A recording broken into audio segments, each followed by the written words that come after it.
Federation cup 2025 football টুর্নামেন্টের সেমিফাইনালটি গতকালকে কুমিল্লার শহীদ ধীরেন্দ্রনাথ দত্ত স্টেডিয়ামে অনুষ্ঠিত হয়েছে।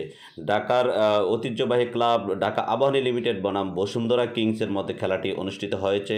প্রথম 90 মিনিটে খেলাটি 1-1 গোলে ড্র হয়েছে।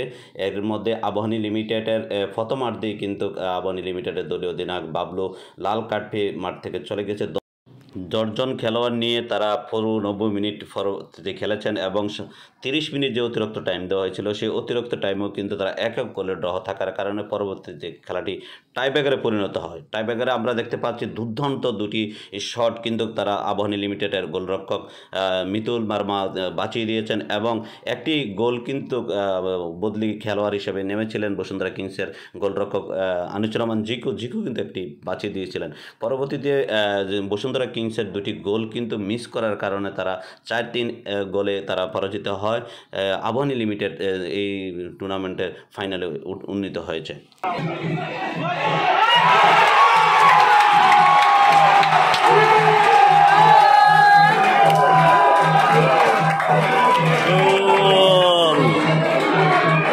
চমৎকার গোল দিলেন জনি।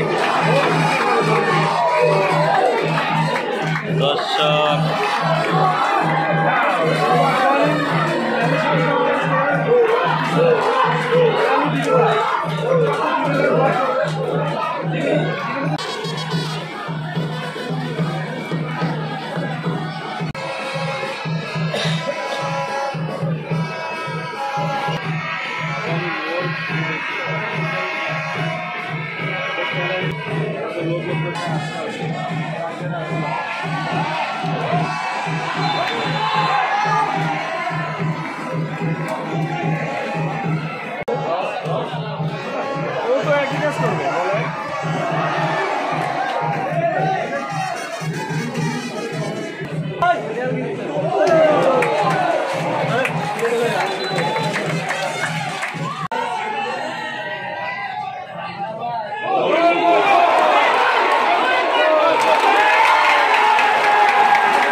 যে কোনো মূল্যেই হোক আমরা যেন ম্যাচটা উইন হয়ে বের হতে পারি।